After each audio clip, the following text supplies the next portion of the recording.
It's Void Town Pirate Radio. Oh, hear them radio waves aglow. Yo ho, yo ho, yo ho, yo ho.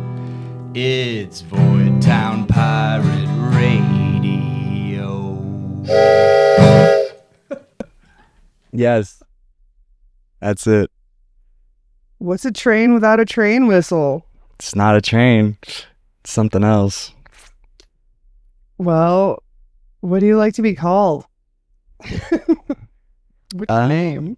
Well, I always say, like, call me whatever you want. Just don't call me late to dinner. I mean, I have a lot of names, but I mean, my birth name is Christopher James Emerson.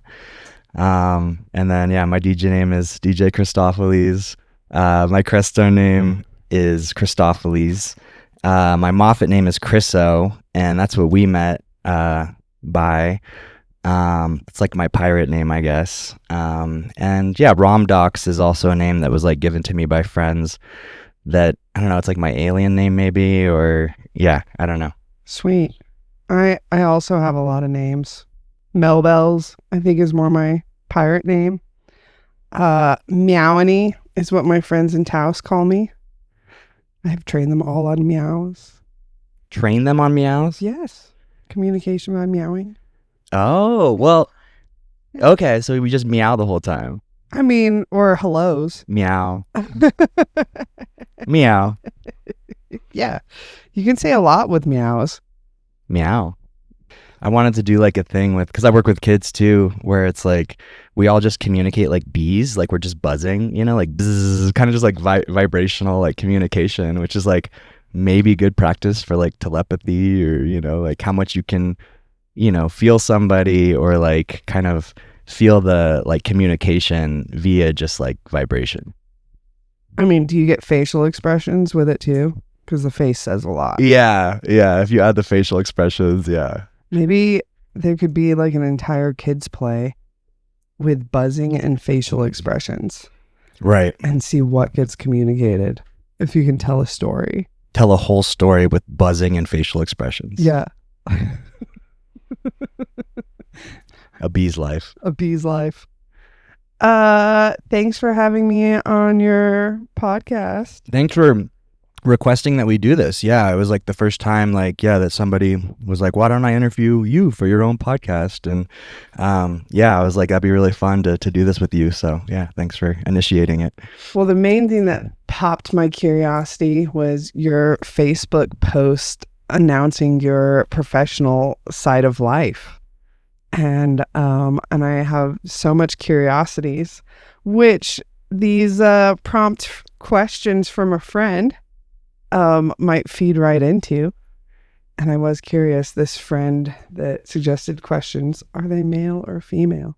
That's my friend Aiden. Yeah, he calls me a lot, and just like last night I told him about this and he like came up with those questions. Yeah. Sweet. Well, like when I run out or want to throw some segues in there, I can ask some of those questions too. So that's fun. I guess my first question is, what do you think of Crestone? I love Crestone. I'm going on 3 years out here. And I moved out here. I mean, I was out in Boulder area for like 11 or so years and just got tired of it. I mean, I was originally from California. I grew up in the Bay Area, and, I moved out to Boulder. It was like a huge, like, developmental milestone. I was like finally making it on my own and having such a great time. And then I just like got tired of the city and just how busy it is and how many people are moving there, and traffic is horrible. And I was just like ready for a new adventure. And my friend Will was moving out here and had a room available. And I was like, you know what, let's just check it out. So yeah, I moved out here, and I was not sure I was going to make it at first because it's so remote out here. And the elements, are challenging, and just not having a lot of people. The dating pool is not ideal. But I kept going back and forth between Boulder and here, and finally eventually like landed here, and now own my family. We own a place out here that I'm renting to own right now, living in a grain bin. I know it's kind of corny, but I live in a grain bin. And yeah, I just like there's like a lot of amazing souls out here. There's just like people that are really resilient. Like I think that's one thing, like to make it out here is you do have to be resilient and actually prefer resilience over convenience, because there's not a lot of conveniences out here. And there's a lot of people that just prefer the convenience. They'd rather live in the city and like, you know, be able to order DoorDash all the time or whatever. But yeah, to make it out here, it's like you do have to be able to stand on your own 2 feet. You know, you have to be able to like weather the elements, and also like be really good at entertaining yourself, because there's not a lot of like entertainment out, like external entertainment for people out here. So yeah, I've gotten like really masterful at entertaining myself, throwing like solo ragers, where I'm just by myself in the grain bin, just like DJing and yeah, having a blast. So yeah, that's Crestone is really amazing. I mean, I live in Moffat, right? So it's like neighbors to Crestone. And yeah, I would like to live in Crestone again at some point, but yeah, it's also nice living in Moffat. It's really quiet and peaceful, and the neighbors are really fun. So yeah. I would say Moffat is even a little bit more elemental than Crestone is, because Crestone has a nice little bubble of air protection normally that you can literally see, just like a hole in the clouds that surrounds everything but Crestone. So what elements do you contend with out in Moffat for our city dwellers when they think elemental? The wind. Yeah. The wind is nuts out here. You know, like I got a little like tent for my bike, you know, is supposed to be like in place of a shed, because I can't afford a shed. And the first day that I get it, you know, it's like the wind just blows it away, just breaks it, and it's like, oh, okay. You know, you have all these people out here that are trying to like grow weed, and like, you know, I live in Area 420, and so people's greenhouses will get, you know, taken by these like dust devils, which is like a mini tornado kind of thing. And yeah, it just like the wind can feel so powerful out here that like it's just all the energies are like moving and shaking, and yeah, it's kind of depends on how much sand is in that wind that it's throwing. Yeah, so like we'll get these like crazy dust storms from the sand out here too, where it's like the wind kicks up so much of the sand that you can't even like drive. You have to like, you know, drive super slow so that you don't like hit anything. So yeah, I mean that's the big one, is the wind out here. But it's also like maybe a protected zone from a lot of like natural disasters. Like California is like, you know, I don't want to be there right now because there might be like a big earthquake or something. And, you know, I feel like out here we have fires, which is like, you know, one of the biggest, you know, environmental threats. But yeah, so far, like it feels like a relatively safe area to be living.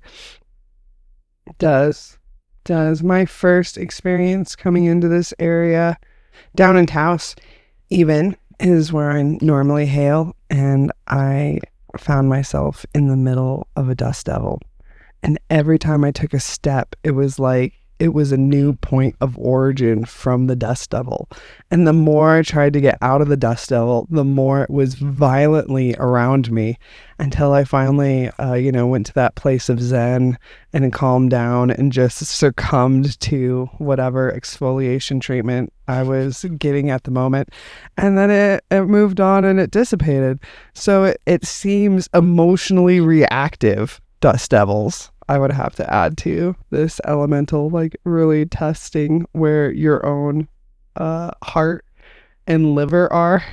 So you feel like these are like tests or something? Like it's like nature has some kind of intention to test you or something? I would even go as far as saying that maybe we're like the Sahara Desert and we have our own collection of genies, spirits that inhabit these dust devils, and that there's like an offering, sacrifice, or like a little meditative calmness that you have to hack into in order to not just be tormented by them. Yeah. Well, everything can be a meditation, right? You can just turn anything into like Om Wusa Wusa Om. Yeah. especially if you've been 3 years out in the middle of the valley already. Yeah. Well, in 3 years too, like they say is like this kind of, I don't know, milestone where if you've made it 3 years, then you can make it long term. Like a lot of people are not able to make it three winters out here. But yeah, I think, pretty much made it at this point. All right. So my next question is, why did you wait so long to offer your professional gifts to this community in this area? Okay, so yeah, you're referring to like me coming out as a therapist, and yeah, I guess people didn't really know that when I first moved here. Were you doing that in Boulder? In some capacity, like I was working with a mental health agency there called Windhorse Community Services, and they help people like in their own home or apartment kind of environment, like with different mental health challenges or autism spectrum, physical disabilities. And it's a really cool program because you have like a bunch of professionals helping, one client who needs a full team of people around them, to feel supported and, have a sense of like friendship and just like, healthy living. And it's a really expensive program. So only like, the children of the 1%, are really able to be served by it. At least last I saw. But yeah, like I was like a therapeutic friend, I wasn't like technically a therapist, but I would spend time with these clients and like go to the movies, play mini golf, just hang out at their house and play video games. And just, people need a sense of like companionship. That's part of the healing process. And so I did that for almost 7 years out there, and I got my degree. I graduated with my master's degree in therapy from Naropa. That was like 2017. And I didn't have a lot of motivation to like become a therapist. And I was kind of misguided too by a coach I was working with at the time, because he was like, oh, you don't need to like become licensed. You can just, everyone's just calling themselves a coach these days.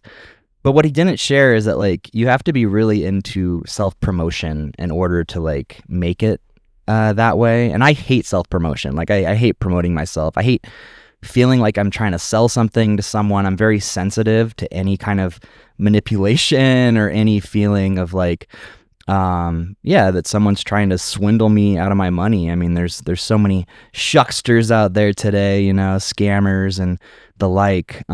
So it's good to be skeptical in that sense, so you don't get taken for a ride. And yeah, there's just something too about like, I don't know, taking people's money in exchange for therapy that just feels weird to me, because it's like, it feels like your birthright to heal, so to speak, or your birthright to just like, be yourself, and like to receive money to like help people, I don't know, heal or be themselves just seems really odd. So I really like that I'm able to like take insurance now with the company that I work for, Third Space. And so I don't feel like I'm stealing their money necessarily. But anyway, so I was like, trying to be a coach, and I made my own website from scratch and everything. And then because I'm not into self-promotion, like I just never really found any clients, and I got interested in other things. And so that just never took off. And so I worked a lot of, I've had a lot of different jobs. Like I worked at Hooper Hot Springs. That was one of my first ones here. I remember seeing, you come and visit sometimes. And I worked as a caregiver a lot. So I would just like a live-in caregiver too. I did that with Windhorse, and then also moving out here, like I lived with older gentlemen who, and this is the thing I would love to see more people do, because there's a lot of folks out there who like they have a spare room in their house, and they'd be willing to let you live in that room for free as long as you're willing to help them out with some stuff sometimes, so those are the deals that I would make with these like older men, is like, all right, so I get the room for free, and I just like do your grocery shopping, or I help apply lotion to your legs or whatever they need. It's just like working out these mutually beneficial arrangements. That's kind of how I've been getting by on very little money for a lot of years now, is being resourceful, just having these mutually beneficial arrangements that both parties like. It just feels good to both parties, like win-win-win sort of situations. Where would you like to see your practice go now? as far as coaching, therapy, or caregiving in this valley? What, now that you've been here for like 3 years, where do you see a need / where do you want to like provide what you can do? I'm not someone who has ever had like a lot of goals or been very motivated towards like, some kind of a sense of direction or like where I really want to go. Even when I was a kid, like when people would ask me what I want to be when I'm older, I wouldn't have an answer for that. Like, I mean, my joke answer would be like ice cream taster or something like that. But I was always just happy as is. Like, I was just so happy, like how things were. It just didn't even make sense for me to like have a goal or, kind of someplace I thought I wanted to go. I love being a therapist, actually. Like, it's a really good fit. It's my first time working from home. It's something I'm naturally good at. Like, I realized I was training to be a therapist basically since I was like 18. That was when like the shit really hit the fan for me in a lot of ways, and I started getting into psychology and spirituality and all that. And so, that's like 20 years now of like being pretty deep in the therapist training grounds. And so like something just feels right about this age, me like starting to be a formal therapist, because I feel like I'm actually finally ready. I have enough of my own psychological trip, sorted out, that I feel like, I'm actually in a place to be a good, support person for others. Some people kind of take that like wounded healer, thing where they're still really wounded, but, they can be helpful for others at the same time. And then there's like the healed healer thing where, you've sorted out enough of your psychological trip that, you're able to help people from a, more grounded, kind of well-rounded place. And yeah, as far as like the valley, I mean, one opportunity that's coming around is like having a physical space, because right now I do a lot of my work from telehealth. It's over the computer, but yeah, there's an opportunity to like use a room for free in Saguache, and so yeah, I think I'm gonna maybe start doing that, see some people in person, and we're gonna see how it goes too, like working at the school and being a therapist at the same time, because school is gonna start again here soon, and I'll be doing both jobs. Yeah. Sweet. What's your job at the school? So at the school, I'm an assistant teacher in Miss Carey's class. She's a great teacher that teaches the second and third graders. They have combined classrooms there, so second and third graders are together in the same class, and I'm just an assistant, so I just help her with what she needs and what the kids are needing, like helping them to learn how to read and write, and just hanging out. And they're so silly and like innocent and playful. It's just like, yeah, there's a lot of lightness and a lot of fun and a lot of music too. Like we play music like almost every day, and so I bring my guitar and we just practice songs that we end up playing for like the talent shows or show and tell, whatever it's called. Yeah. I should have had you bring a guitar. I know I should have brought my guitar, but I can just sing la la la la la. I'm really curious to see, I kind of want to delve in deeper into this like last 3 years in Crestone, and how the last 3 years in Crestone maybe helped, I don't know, heal your healer, or give you stability enough that you feel like coming more out of your shell. And is there anything in particular about this last 3 years or the Crestone area that you think actually contributed to being ready to offer this lovely little valley your coaching services? Well, I mean, me starting as the therapist out here is really more of a timing thing and luck than anything else. It wasn't a contrived or planned or kind of scheduled thing in any way. I just found the right person at the right time out here who worked for the right company that could support me in getting licensed. So that was just kind of the way that the cookie shaked out. And yeah, I think living out here, it's really helped with, like it's the perfect size out here, you know, like as the world gets more and more complex and technology keeps getting, you know, keeps advancing and stuff. There's something that just feels really overwhelming and crazy making about like living in a city right now. The pace out here, you know, it's slow, it's quiet, it's simple. Like you have the Dollar General, you have, you know, the Merc, you got just a couple stores. You see a lot of the same faces in Crestone, you know, all the time. And there's something about like the return to simplicity or the return to a more, I don't know, tribal, kind of hyper local lifestyle that just feels really appropriate and sane for the times that we're in.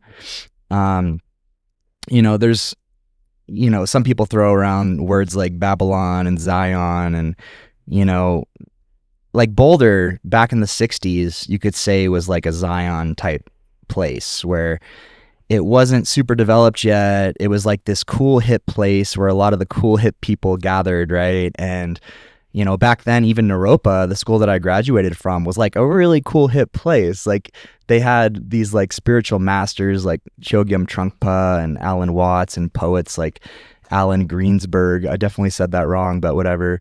That were, you know, a part of the scene, and like people were gathering, and it was like almost like a festival, like people partying there.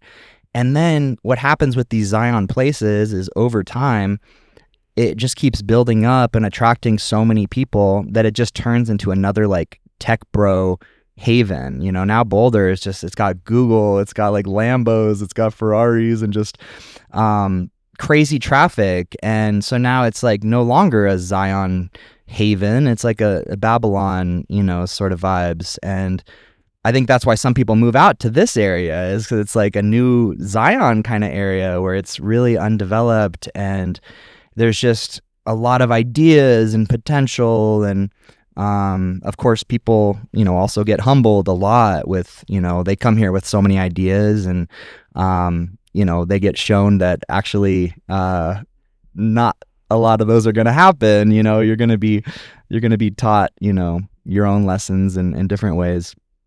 Do you have any examples for yourself of big ideas that you had? Yeah, I mean, well, okay, so you and I met as part of the Pirates out here in Moffat. I received coordinates from Parker in a dance group, and I just like was like, this was eclipse magic. It was the day of an eclipse.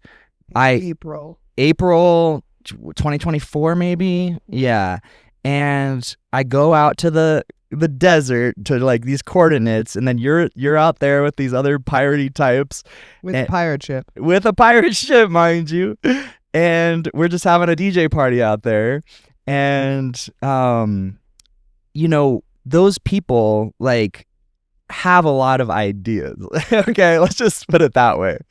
And I'm not saying they're bad ideas, I'm not saying they're good ideas, but they have a lot of ideas, a lot of plans, a lot of like great talk. And, you know, some of those ideas are like, let's build up Schnebleyville. Let's build up this city out here because we have friends who own this land out in the desert. And, you know, we want to create our own soul-based community, our own soul-based village.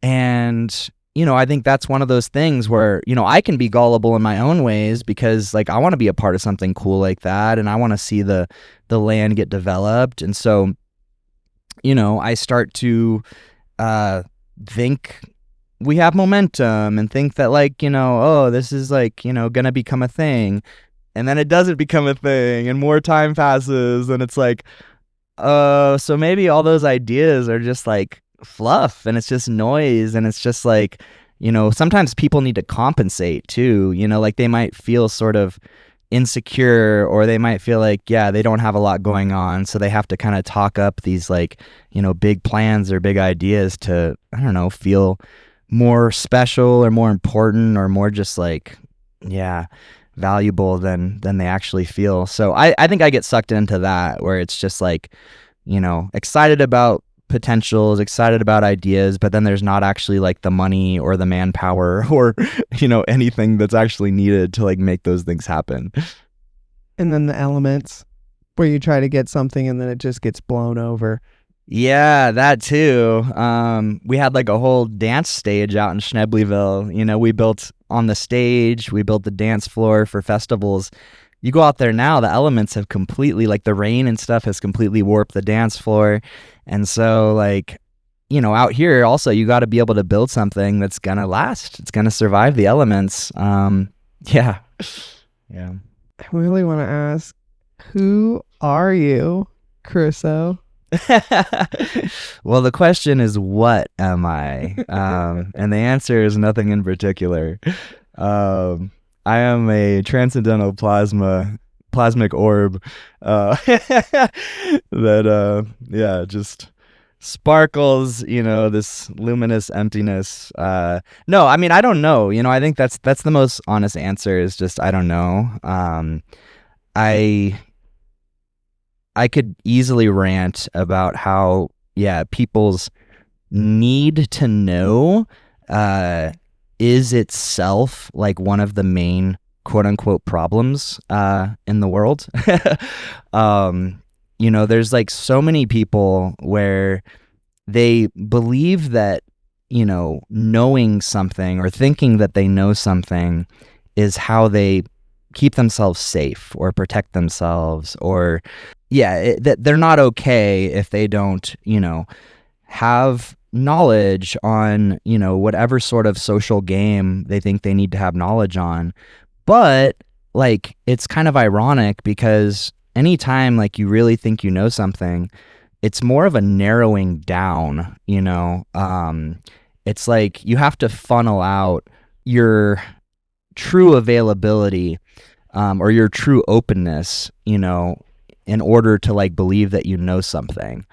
So I would say that like my true safety or my true nourishment these days is actually in my availability. So like my just openness, my not needing to know anything. I mean, obviously working as a therapist, like I can say a lot of things, you know, in that whole therapeutic, spiritual sort of domain that can meet the moment or meet the person where they're at, and it can be what they need to hear. Like a lot of people in therapy, they like kind of need a lot of aha moments really fast. That's kind of what they're paying you for, in addition to like, you know, holding a space for them to process, you know, emotions and their thoughts and work through whatever they have to work through.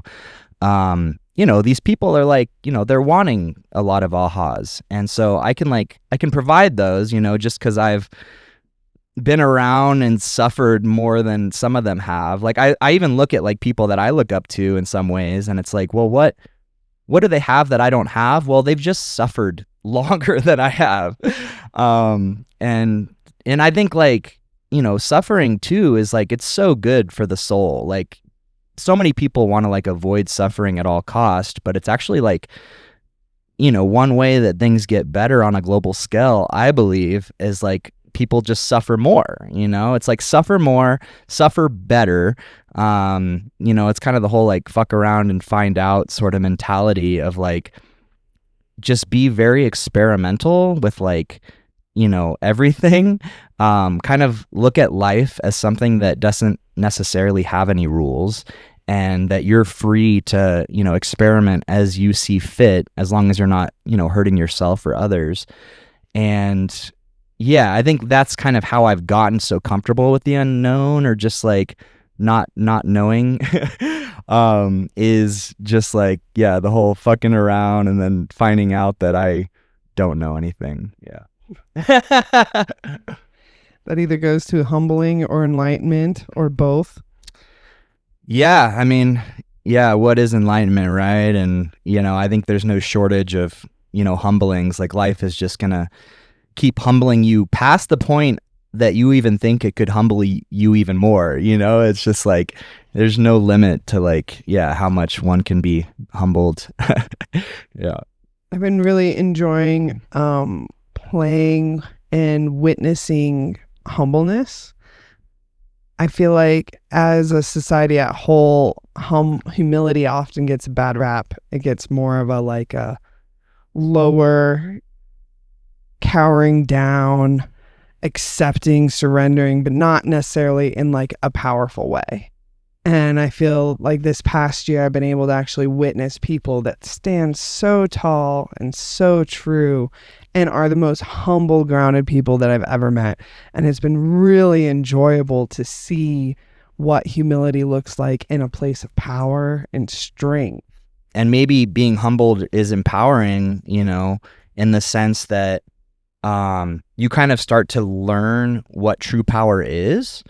And maybe true power is in like not knowing, like not needing anything, like this is what I get curious about is like, if you believe you need something, and this might also tie into kind of like maturity, right? Is like maturity as being willing to kind of question your needs. Like, do I really need that? I know I have this story or I have this habit that I need XYZ. But, is that really true? Are there ways in which I can give this, whatever it is, to myself, fill my own self up so much that I'm overflowing, that I really profoundly don't need anything?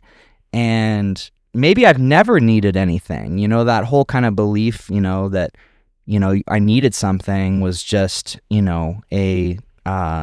a fart in the wind, a stinky fart in the wind, that's gone now, like, of course, babies, need to be held, and there's all these kind of, we can get into what, the kind of developing, child needs. But I think once we like reach a certain maturity, it's like, yeah, you really can get to a place, and this is like the divine feminine too, where the divine feminine is just like, I don't need anything because everything is just magnetized to me, like, and then the divine masculine almost sometimes feels to me like it has an energy of like, I don't need anything because I can do anything, like, I can like just, kind of, I'm capable, in these different domains, and so, I don't need anything because I can just, take care of it myself.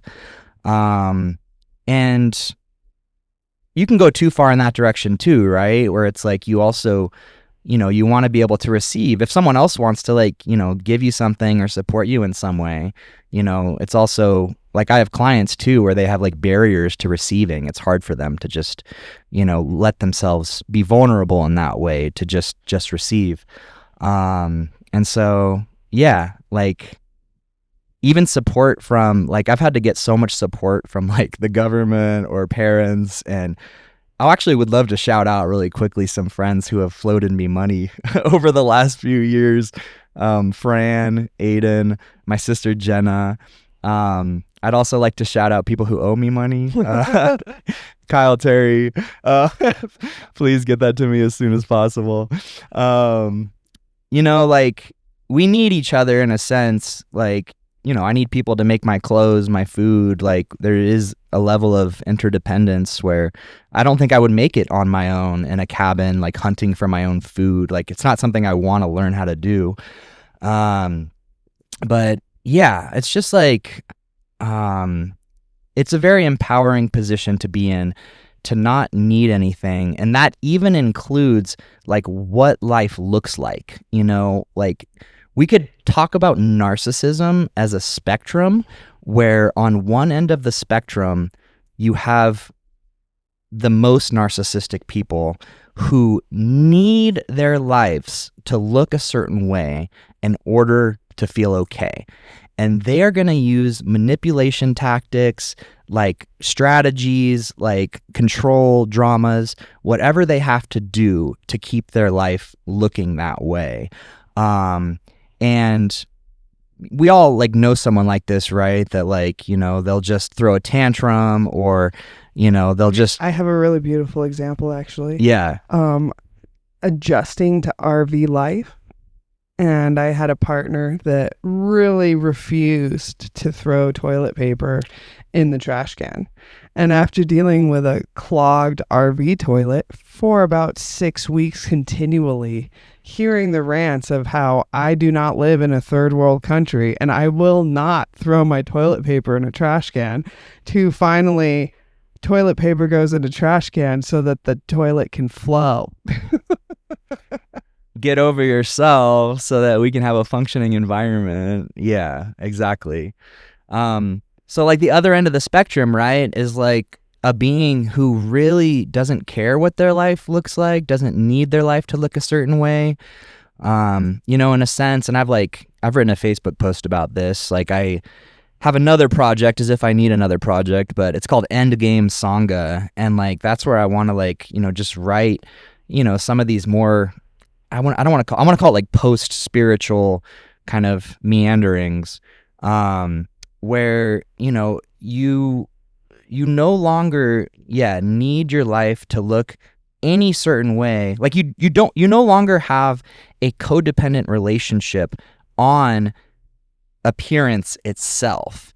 And so like the Buddha was wrong. Like people talk about like the Buddha saying that, desire is the root of all suffering, but no one's going to get rid of desire. Like you even got these monks who it's like, they make their new desire this like desire to get rid of desire, or this desire to just like meditate all the time and try to reach this, quote unquote enlightenment or some kind of permanent state of peace or whatever they're after. But the true, like we could say, root of suffering is self-interest. Like it's being, interested in it. Because like Buddhism, right? Like one of Buddhism's main sort of tenets is emptiness. It's like if you really investigate like one question, really, like all of spirituality, we could say comes down to one question. If you're even interested in, spirituality, which a lot of people aren't. But the one question is, what is this? It's like you kind of, instead of asking who am I, because identity is just so, the phrase tar baby, like you just can keep coming up with new identities and rebranding yourself. But if we just really ask like, what is this, and get really objective and feel directly, it's like when you ask that question, you're sensing directly, into your quote unquote experience. And if you take that question all the way, what is this?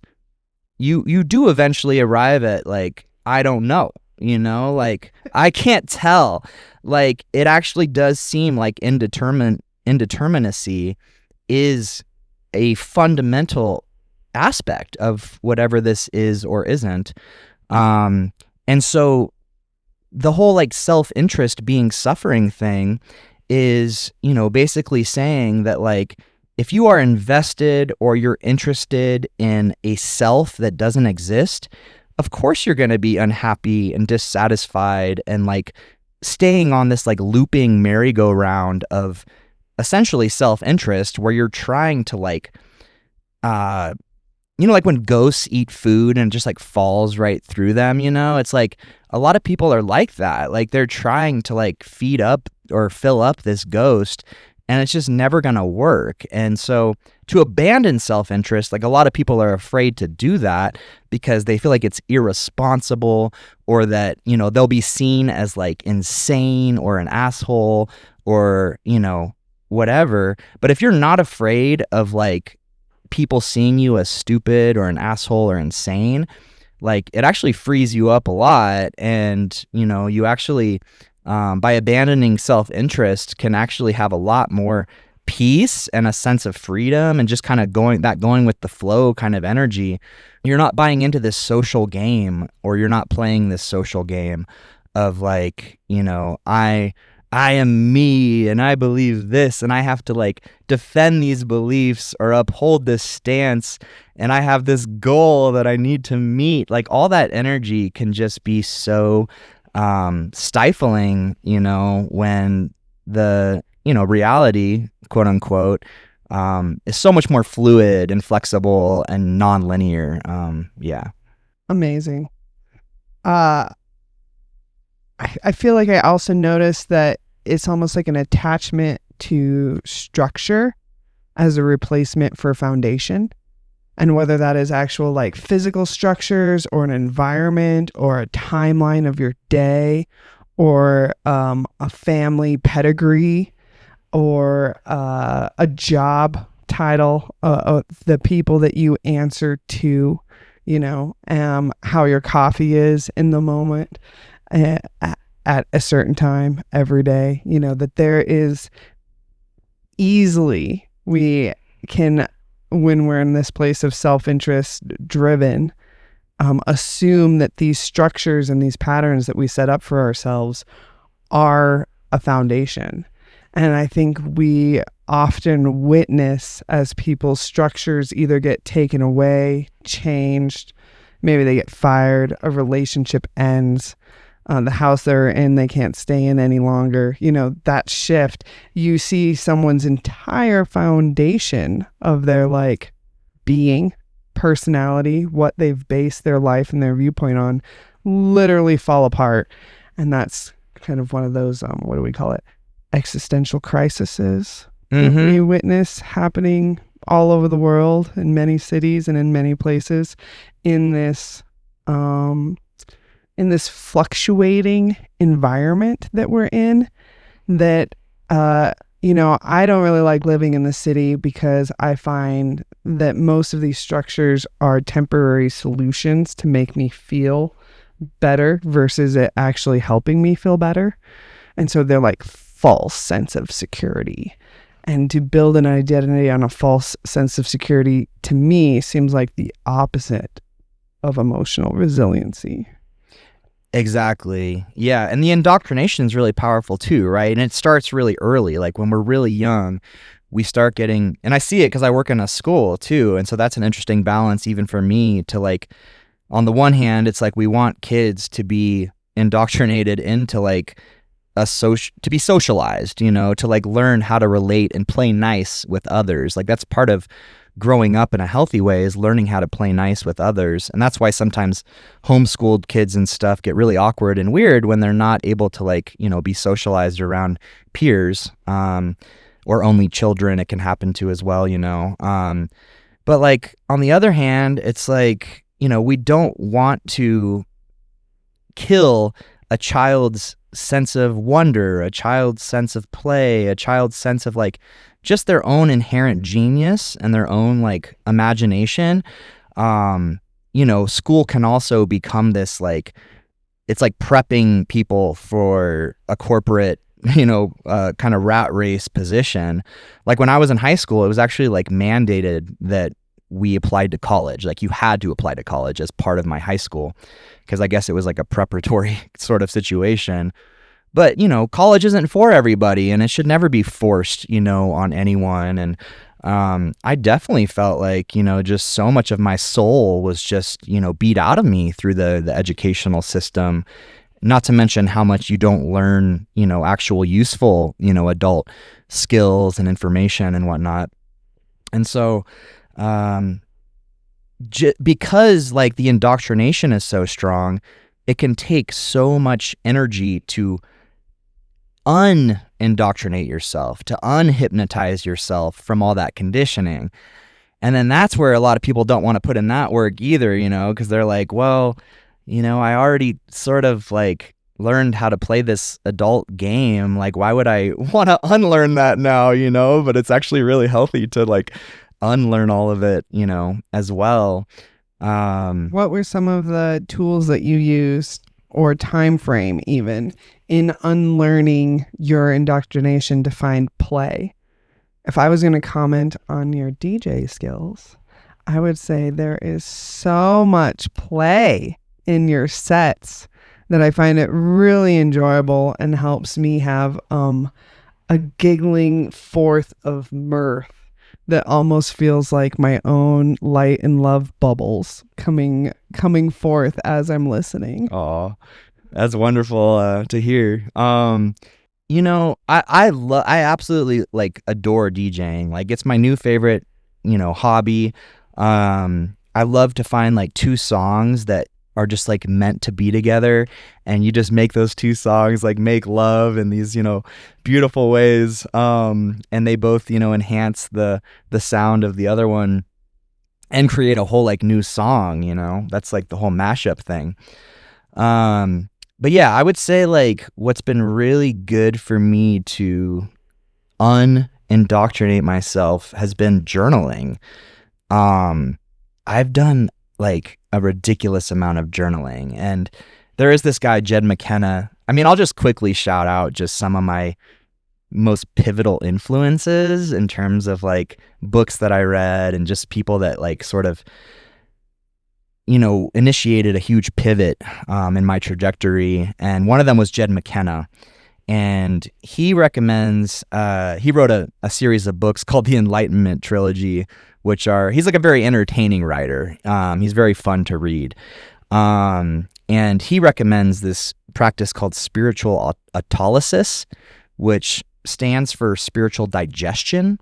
And he recommends like writing. It's like basically you try to write, like I was saying earlier with that question, what is this?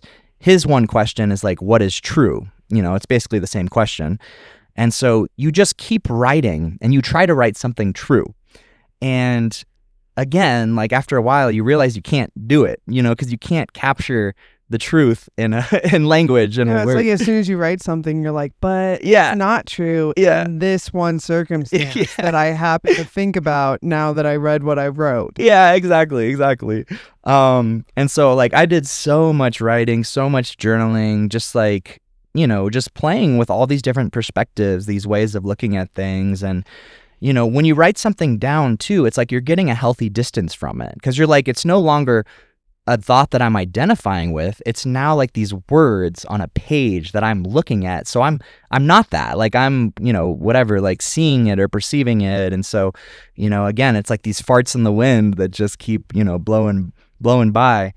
And yeah, like I did so much journaling that I ended up with like this huge crate of journals.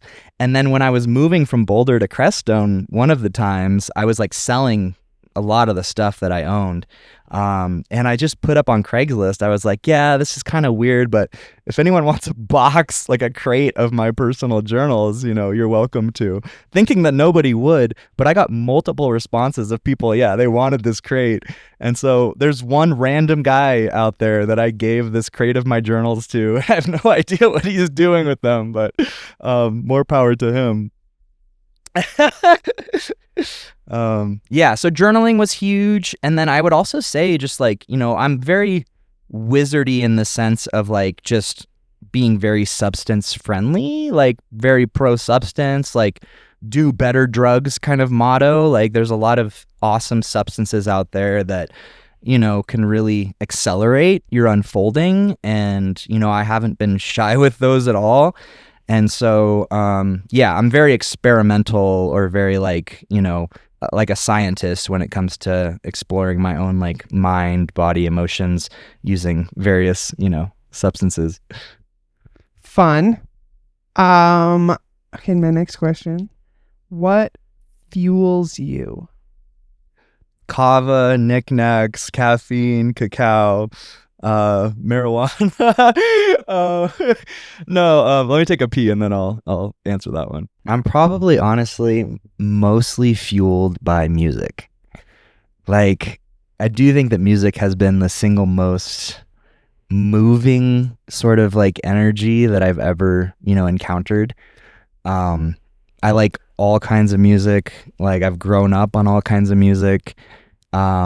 My musical tastes, you know, have evolved in all sorts of ways, you know, over the lifespan. Like even in my DJ sets, you know, it's like I already have plans to make just all sorts of different kinds of, you know, sets, like pop sets, hip hop sets, EDM sets. So August 21st is when I'll drop that right now. We're having a huge dance party to support young DJs. Yeah, I started this like little movement. It kind of just started when I had a birthday party out in Schnebleyville, where I made a mix, and you know, one of the moms of the kids at the school was there, and the kid was there too, and she was just like, "Hey, like, could you teach my kid how to DJ? Like, he's a hype man too, and would love to, you know, learn how to do that." And so I did, and then we started. You know, there's another kid out here too in Area 420. DJ Chicken Nugget, who like, you know, also was already DJing. So we were like, why don't we start, you know, like an event where we can help these kids like make some money, you know, for new DJ gear, and also just, you know, a good place to practice. And the kids around here need like fun, entertaining things to do. Like there's just, you know, kids get bored out here pretty easily. I mean, kids get bored everywhere. Yeah. Really easily. Yeah. Yeah. And so, yeah, out here is no exception, and there's even less, yeah, for them to do. So, yeah, we just started this like support young DJs movement, and we're having an event on August 21st that's going to be at the Cloud Station, and John Pericles is going to play as well. And I have like the danciest set for that I've ever made, and I'm so excited to play it. But yeah, music has just always been like such a positive, force. And it's such, yeah, it's like a fun way. Like I love connecting with people through humor and music and dancing. It's like those can all combine into one thing. And that's like my ideal kind of environment to be in, where I'm just like connecting through play and music and just like, yeah, catharsis, right? Like I'm a very cathartic being, whether that's getting really emotional on my own, or just getting really like, yipping and yapping, when I'm out at like an ecstatic dance or anything. And then that catharsis, like me being such a cathartic being, cuts both ways, because I've lost friends because I can be so unhinged, or so just like, flying by the seat of my diaper, that I say things, that triggers other people, or that, they don't want to be around me because, I'm not meeting them in a way that, they feel like they need to be met. So I've had to get comfortable with like losing friends and knowing that I'll always, friendship is frequency. Like that's, we could say we met because friendship is frequency, and you always just meet new people that are, vibing, in a similar ballpark to you. So yeah, there's like a lot of trust at this point that I'll always be finding new friends and whatnot. Yeah. If we go back to that day at the pirate ship and give the listeners a little bit more context, the eclipse was happening like at 2:00 in the afternoon. So we set up this dance party for probably the earliest pirate dance party that we've ever had. And I have now noticed that when we have pirate parties, everyone comes pretty much dressed like vampires, and that vampires and pirates are very interchangeable in the costume world. You could easily be either, depending on whether you have a hat, a cape, or fangs, but everything else is pretty much the same prep work. So, how many people were going to come out for this midday in the spring when we normally have terrible winds of the elements and the sun, is an unknown factor. So we put the word out there. And you showed up bright and early, and like I was committed to be there all day, but like you didn't have to commit to be there all day. But now here we are, and we are there, and we are pretty much the only ones that are there all day, and got some of the most epic pictures. Mm-hmm. And I love dancing with a group of people and getting fueled by other people's movement inspirations. Yeah. But having enough room on the dance floor to full express yourself is rare with delicious surround sound. So it was quite a lovely day of reflections, refractions from the light and everything that was happening, and a pretty small party. Yeah, well, that's what's so fun about dancing with you, Mel, is like I feel like we both give each other energy, and we'll feed off each other on the dance floor. And like I love dancing alone too. Like I do that a lot, but there's something about also like, yeah, dancing with others where you guys can just amp each other up so much, and the energy just keeps building and building. And it's like, yeah, we, like good, healthy relationships, it's like people give each other energy and they boost each other up, and like there's no limit to just, yeah, how much we can like, help each other to feel good and empowered and like, yeah, just happy and peaceful. Yeah. To sum up a little bit of our conversation a little bit, not having an agenda, being able to let go of self-interest and structures of normalcy, being able to be vulnerable, and being able to flow in and out of community and see how much community already supports us in our interdependence. Like you said, our clothes we didn't make ourselves. Our food we didn't necessarily source and find ourselves. So even though we might feel isolated in our journeys, it is definitely completely dependent upon some sense of community that this world in order for us to flourish. Yeah, and those loops too. Like as an artist, you really want to complete those loops of not only working on your art or your craft on your own, but like sharing it on social media once it doesn't have to be perfect either, just like when it's at a place where you feel like it's ready to start sharing it, like start sharing it. And then also like as an artist performing live, like you want to have that loop where you're actually providing your artistic service to your community, and you're inevitably going to get feedback from that as well. And then you use that feedback to like after the show, kind of when you're on your own again, how do you adjust? How do you like, kind of refine your craft and just keep that loop going? It's like work on the thing, put the thing out on social media, perform it live, get feedback, and then like just, your own art, is going to evolve much quicker that way than like, there's so many people out there who are so precious with their thing and they don't want to share it. They don't feel like it's good enough. They have all these stories, and it's like, in a sense, it's like just get over yourself. And like, it can be selfish for some people to like be hoarding, their own genius in those ways. And it's like, no, just get it out there. Who cares if someone gives you some negative feedback? It's like that's part of the quote unquote process. 100%. Next question. How do you self-care? I mean, self-care is to me like just doing what makes you happy. Like do at least one thing every day that makes you happy. And like for me right now, it's DJing. Like I'm literally DJing like at least once a day, every day, because it's making me happy. So you have to find things like that where it's like, you do have a lot of energy for it. You have a lot of interest in it. Ideally it has a high skill ceiling, so you can like, just keep getting better at whatever it is. Because whatever you focus on, this is like one of those little wizardy phrases, but your focus is your hocus pocus.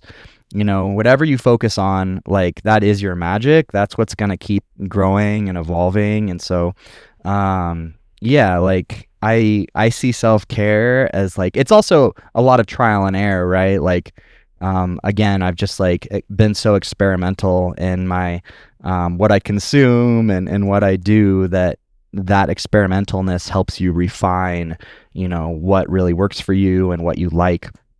And, yeah, I think, there's the obvious answers, like just, eating well. And that doesn't mean like just eating super healthy all the time either, because eating isn't only just like a physical thing where it's just about like the nutrients that are in the food. Like I had a friend recently say, she's like, you eat potatoes? There's not like a lot of like nutrients in potatoes. And I'm like, eating's not just like about that. Like it's also about like on a soul level, like what feels nourishing to you.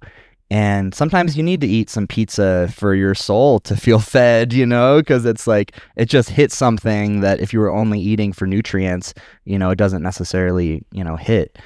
So, yeah, like I like to eat foods that are healthy, but also sometimes that are like really just yummy. And yeah, I guess like I also see self-care as just like, some people have like a dog or like a cat, like a pet like that, but I see like my inner child as like my pet. And my inner child like needs to go for walks, needs to go for bike rides, needs to play video games. And so it's like letting that inner child like just get what it needs or what it wants. And I really like the phrase like fine dine your demons, like people are just sometimes so like afraid of, their urges that they don't believe they can just like let themselves indulge their urges. But when you let yourself indulge your urges, then those urges actually quiet down, and they're not yelling for your attention or to try to like get desires met. And so, yeah, I find self-care to be a lot of just like letting myself, do what I feel like. It's very natural and ordinary. Yeah, like some people turn self-care into like its own ordeal that stresses them out, where they have too many things that they're like trying to do at once. And I even use this with my clients, like glass, like a glass of water that has dirt in it. If you keep like playing with it or messing with it, it just keeps it all cloudy and stirred up. But if you just like leave it alone and just set it down, it naturally, clarifies. And I feel like a lot of people, like, they really do need to just stop, breathe, feel, and to know that there's nothing they need to do right now. There's nowhere they need to go. You are enough, just exactly, as you already are. And it's totally a false program or false belief, to think that like something needs to be added to you in order, for you to be like okay or whatever. Yeah. I think self-care is sometimes really just doing nothing, Sometimes self-care is just sitting down, breathing, and doing nothing. It helps when you're in a quiet, natural environment and there isn't like the reminder of cars buzzing, other people's needs, other people's hurrying to this or that. Also, I think surrounded by hot springs filled with lithium really helps. Yeah, lithium will dope you up really nice and keep you chilled out. What are you looking forward to or looking to not necessarily like accomplish, but what are you looking out for in this next year? More DJ events, for sure. And I want to get more podcasting going. Like I still have podcasts from last Christmas break that I need to edit and get out there. The DJing habit has kind of, taken priority over everything else. And, I guess people that have interviewed with me on the podcast or will in the future, like, should just know that it's going to take as long as it takes. I can be kind of scattered sometimes, and, I want to eventually get all of them out there, but, so it goes.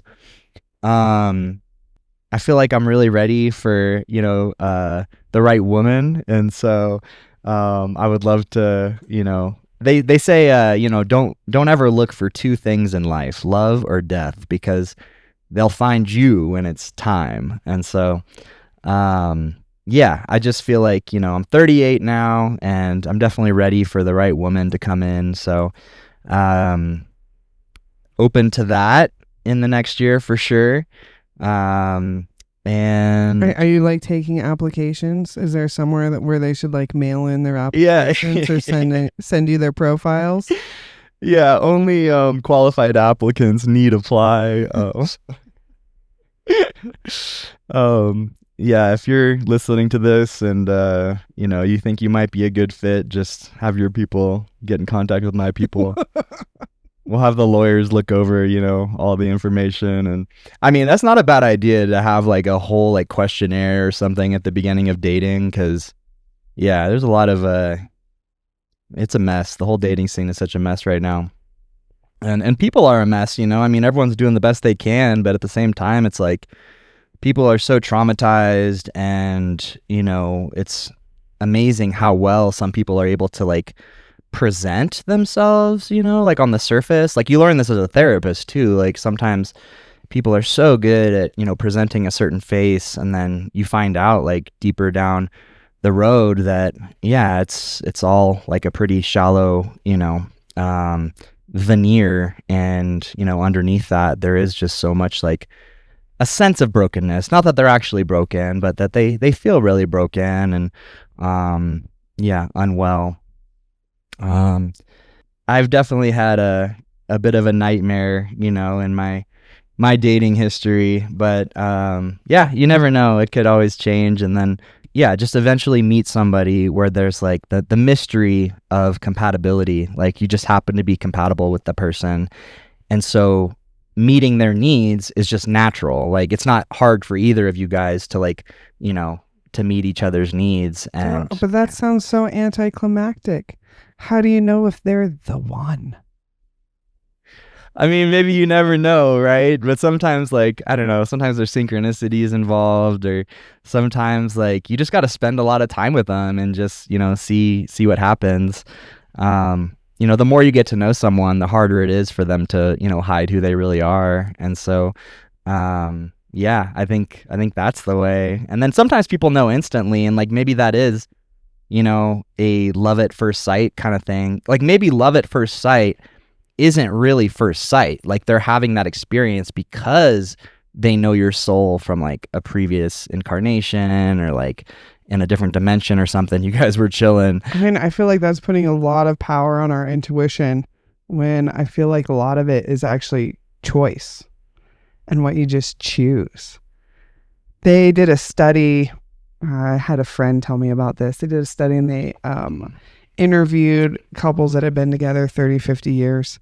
And the one thing that they all had in common with was they asked a question like, what was your first fight? And then they asked, when was the last time your partner did that? And every one of them was like, oh, they do it every day. And so it was like whatever their first fight was, at some point in time, they actually decided that they loved their partner for it versus it being the one thing that they couldn't stand anymore. So how much of it is actually us, you know, trying to determine someone's worth of soul, whether they're good or good for us, versus we just actually choose to love them anyways. Yeah, I love that too. It's like, you know, how much of like soulmates, it's really like a soul thing versus like, no, it's just two people that like are willing to work it out with each other. You know, I think a lot of relationships that work, it's just like also the two people are willing to just meet each other's needs and, you know, are curious enough about each other and non-judgmental enough about each other that, you know, they're able to make it work. And yeah, maybe if you do spend enough time with anybody, they can like become a quote unquote soulmate. You know, so yeah, I don't know. I think it's a rare thing. Like some people like to say like there's plenty of fish in the sea, but I like the phrase, there are some frogs in the bog, you know, because not everybody obviously is going to be compatible with you in that way, but there's definitely going to be more than one. Like, I don't think it needs to be just one person who like you're going to be compatible with, and then like, you know, everyone else, you know, is not going to work.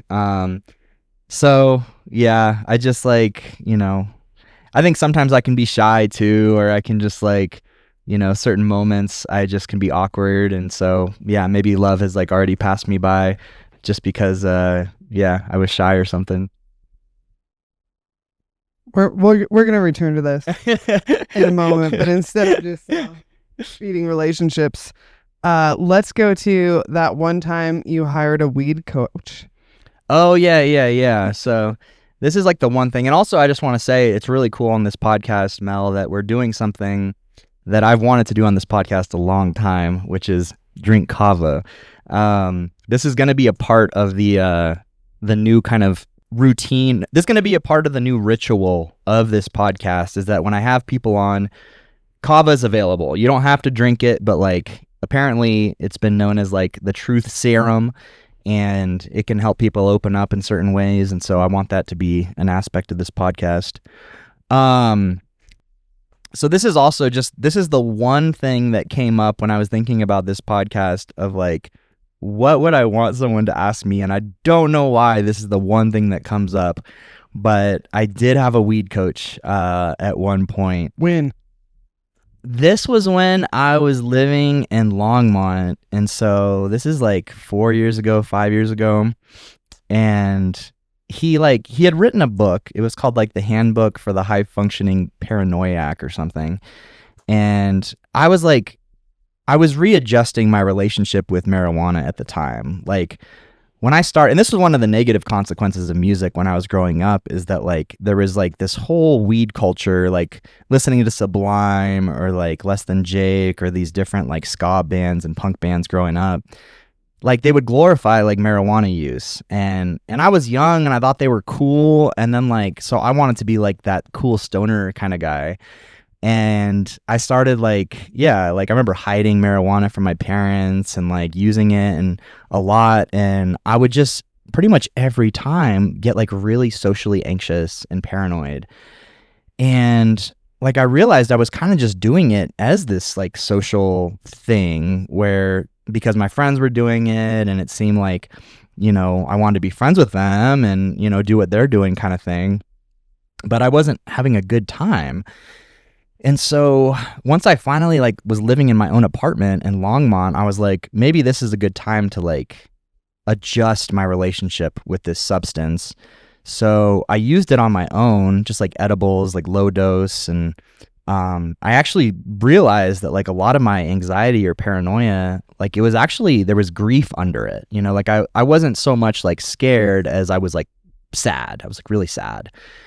And so like I basically just like let myself grieve, you know, under the influence of marijuana. And then also without marijuana, like I had a whole grief practice where I made a playlist of all these sad songs. I still have it. It's got like 300 sad songs in it. And that was just like my go-to if I needed to like, you know, cry like a baby and, you know, feel better.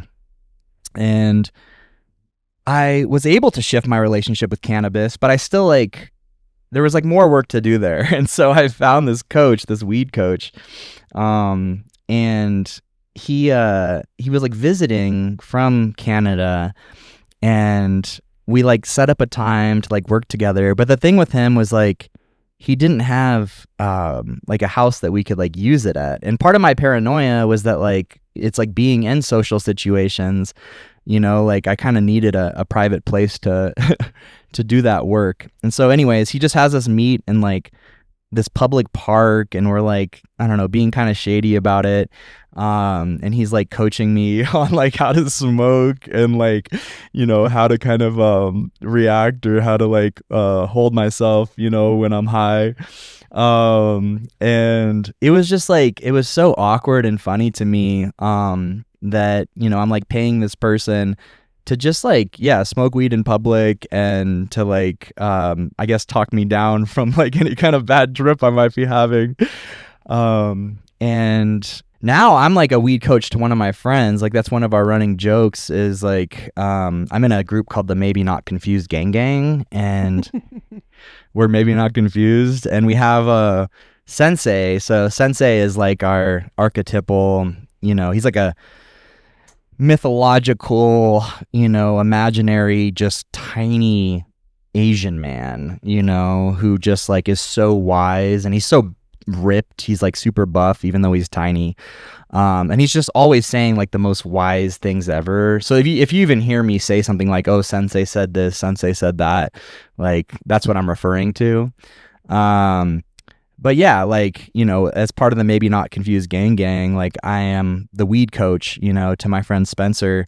So now he calls me, now I'm the weed coach. And yeah, he calls me, you know, he's just like, you know, I don't know if I should smoke weed right now or not. And I kind of just talk him, you know, into what he needs to hear. And yeah, he just like pays me in weed. And yeah, it's a good relationship. But yeah, I think I want to go on record right now saying that I think you should have to be at least 25 years old in order to smoke marijuana. I think you should have to be at least 25 years old to do a lot of things, like even alcohol, cigarettes, you know, go to war, you know. I think you should have to be 25 because that's around the time that the brain is done developing. So I'm like, can we at least as a culture just wait till then? Maybe even like moving out of your parents' house would be good to wait till 25, honestly. Like some other cultures, it's so natural for them to like keep living with their parents till they're really ready to leave. And I think we push a lot of young people out of their nests when they're not ready. And then that can cause a lot of problems out here. Like you even see a lot of 18-year-old, especially men, but it happens to women too, when they're around 18, 19, that transition to college is when they have their first psychotic episode. And that's basically what happened with me. Like I had a nervous breakdown because I wasn't ready to leave the nest. And then the mental health system is such that they'll label you with like a lifelong, they'll say like, you have this lifelong disease or disorder. You're going to have to take medications for the rest of your life.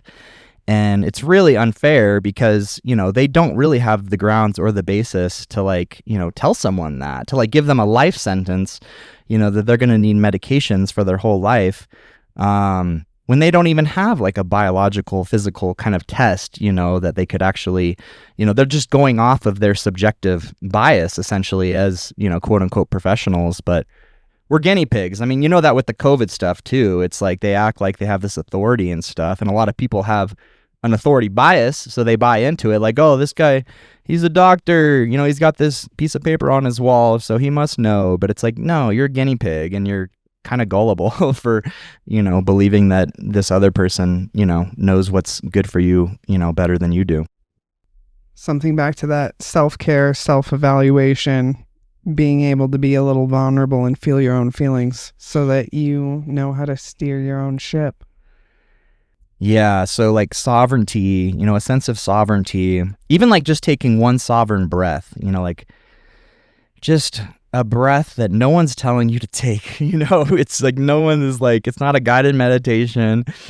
You're just taking one breath on your own just because it feels good to do so. And, you know, you're feeling your sense of sovereignty at the same time, where it's like, I do not have to be pushed and pulled, you know, messed around, bullied around, even by my own mind. You know, it's like some people, their biggest enemy is their own mind, where their mind, because of conditioning or because of bad negative experiences, their own mind bullies the fuck out of them. And it's like, no, you don't want to just like succumb to that bully or any bully, you know, you want to speak up against it, speak up out, you know, speak out against it and like refute it, you know, like be like, no, actually that's not true. I'm not going to buy into that. I'm not going to go down that rabbit hole of whatever it is, you know, like I don't need to go down any rabbit holes anymore, honestly. Like you can eventually get like sick and tired of rabbit holes. You eventually just like become like happy and satisfied and content with just being, just existing, not needing to find anything out about anything, not needing to like grab your little detective magnifying glass and your detective pipe and like, you know, going out on some investigative like journey. Like you eventually realize that all of that is not satisfying, and anything that you think you find, you know, it's just going to be like, it's going to be endless, you know, it's going to be like, well, what's the next thing? What's the next thing? What's the next thing? It's like, you just eventually get tired of discovery and at peace with like just existing. Yeah. There's definitely something about coming to terms with the value of the journey instead of just being destination fixated. Because my favorite t-shirt that I want to make is, then what? Now what? Then what? Yeah. Yeah, exactly. What now? You know, like what's next? What now?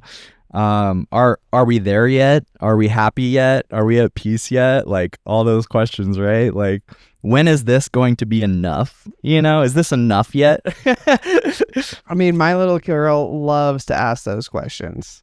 Loves it. Because, you know, everybody's in their different fixation on what they are actually going for and what their goal was.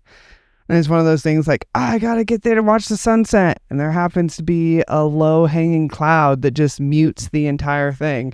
Does that make the view less spectacular? Or are we just amazed by the amazing range of dynamic light that still is able to happen, even though it's not like dopamine rushing our brain with some like hot pink color out there? Yeah. Yeah, just being like, you know, like content with just the light show, however the light show is presenting itself. Because in a sense, that's what life is. It's like, it's this light show that just, you know, doesn't start, it doesn't stop. And what I can say just through trial and error is that my preferred relationship, so to speak, to this light show is to just leave it alone, to leave myself alone, kind of like, just be yourself kind of motto. And at the same time, just being yourself doesn't necessarily mean like just going with, when I say just go with the flow, like I don't mean going with the flow of like the culture or society. Like sometimes in order to go with your own flow, like salmon, right? Like some salmon, like they're swimming upstream because whatever, they're going to go like lay eggs, or I don't know why they're swimming upstream, but they do. And, maybe that's not the best thing for you. Maybe you're the kind of salmon where actually you just want to like float downstream and it feels best, to do that. So you might have all the other salmon going the other direction, but you're just like, you're exerting no energy, just going downstream. And for you, that's what going with the flow is. And that's what being yourself is. But for all these other salmon, like for them, going with the flow or being themselves means that they got to go upstream. They got to go all the way up there. They got to exert tons of energy. And for what? Like maybe they're just acting off of like biological instincts and they're not even like questioning it. And so, and maybe also like if we use the upstream sort of like analogy for reality itself, because that ties into the what is this question too. Like if you're really sincere in your inquiry into what is this, you are going to be exploring more and more upstream in terms of like, let's say consciousness or whatever this is. And the more upstream you go with consciousness, again, like the more you realize that all consciousness can do is blow smoke up its own ass. Like no one has ever said or done anything like, quote unquote real or true. It's much more dreamlike than that, it's much more like ephemeral and ghostly, and it really requires, that sort of, we can call it a yoga, like yoga means, exploration or, revelation. So the yoga, of what is this will eventually, and Ram Docs too, like this ties into the name Ram Docs that I was sharing earlier, like it literally means the supreme revelation. Like Ram means supreme, and then Docs means like to reveal or revelation. And like I was saying, like that name was given to me by two dear friends, and it's kind of perfect because like in a sense, like my life has been dedicated to like the question of what is this? I don't ask it anymore. It just seems irrelevant and kind of silly. But like for many years, like I was just so dedicated to like that inquiry. And it feels like it's, now just brought so much peace because I don't give importance to like a lot of the things that like most humans give importance to and causes them stress and, all this like, tension. Because like it turns out you don't need to play the human game. You don't need to like, yeah, you need to make money and stuff if you want to keep food coming on the table. But yeah, you really like, you don't need to buy into a lot of the social constructs, a lot of just the, social games, the kind of social handshakes that people do, so to speak. And, a lot of your peace and happiness, could actually be revealed by not playing those games.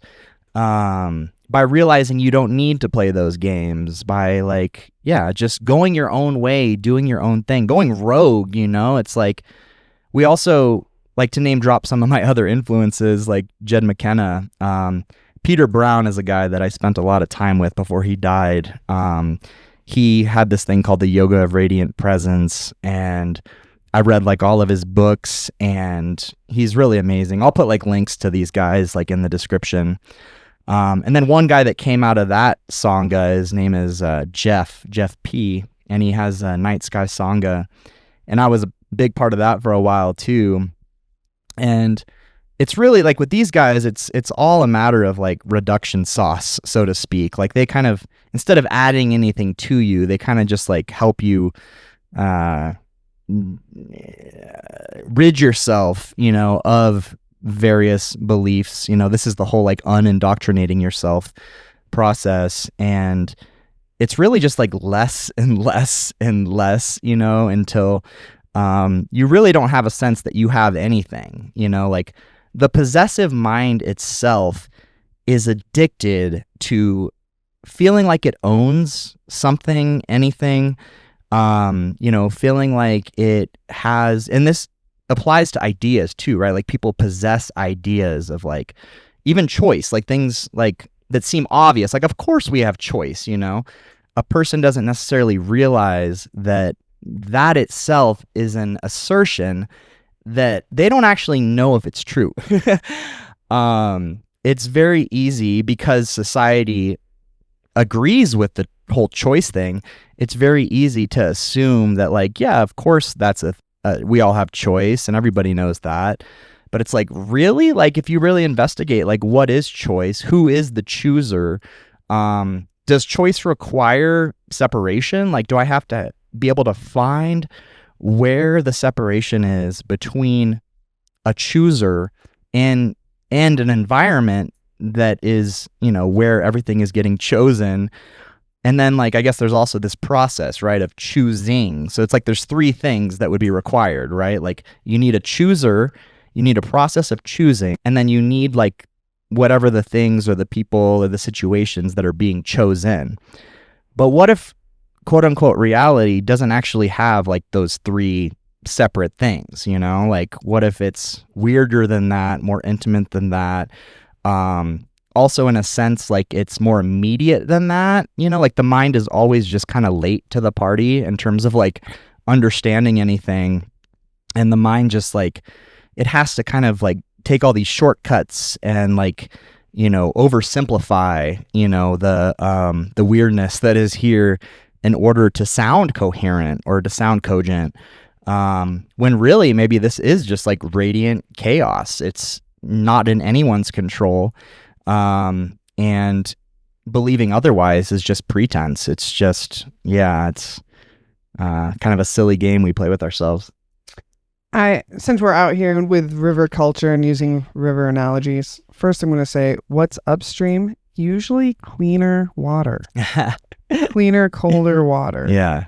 Fresher sources. Yeah. Not polluted by whatever has already come across it or something to that effect.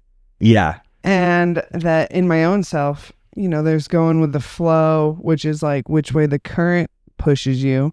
That current can easily push you into a bank or push you into an eddy, which might be cool for a moment, but at some point in time, we might have to steer in order to choose a different environment. So like, what's my personal questions are like, what's the difference between steering right now and am I doing that with my choice versus the path of least resistance, which might also be like, what's the natural flow for me, or what is this environment or this society trying to push me towards? So deductive reasoning is definitely needed. And if your deductive reasoning is clogged by pre-existing conditions that do not allow you to have the full spectrum of free movement or growth or have a bunch of boundaries on the self, then is that actually even really freedom and freedom of choice? Yeah. So, well, that's like the big if, right? Like, if there is choice, what, would help one to like, make the most sort of sovereign choice, possible. And that's where the un-indoctrinating yourself, comes in as well. I almost want to lead with one of your homies' questions. Okay. I like this one, and it caught my attention because I recently was asked something really similar. So the statement is, you are a real one. How did you get this way? Yeah, I just, put a bunch of crystals up my ass and just hope for the best. No, yeah, I feel like even as a kid, like I was just so myself you know, that's some of the feedback I get from people is like, you're just so you. And so maybe it does tie into like, you know, multiple lifetimes of, you know, they say Dzogchen, which is like this one sect of Buddhism where they do literally teach you like, and it's advanced, it's like an advanced teaching, but they literally just teach you to leave this alone. Like they just say, leave experience alone exactly as it is. And that's like considered the highest teaching. And they say that Dzogchen is actually taught in like multiple star systems. And so it's not just like Earth, like it's being taught in different dimensions or different planets. I don't know how they know this, but that's what they say. And so, you know, maybe I do have some kind of like lineage or karma with Dzogchen, you know, where I've just been leaving this alone, letting myself be as I am for, you know, eons. And there's like an energy there that just can't be mimicked. It can't be like contrived. It can't be bought. It's like an energy of the soul. Like I feel like I've done a lot of soul building. Some people used to talk about like game A and game B, and then there's game Z.